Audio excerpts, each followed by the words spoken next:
Hey, welcome to Hammons house. I'm Isabel.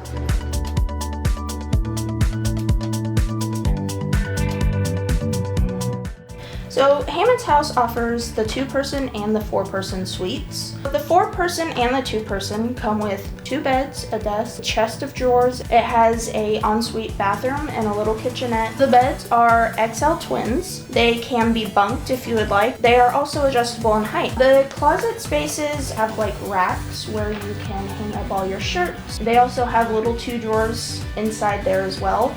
Both 2-person and 4-person come with the shower, the toilet, and a vanity area. A 2-person, on the other hand, has the vanity area inside the bathroom area. 2-person, the kitchen area is slightly smaller, so the sink is going to be a little smaller and the fridge is going to be a little more mid-sized. When I walk down the hallway, I can see different faces every time.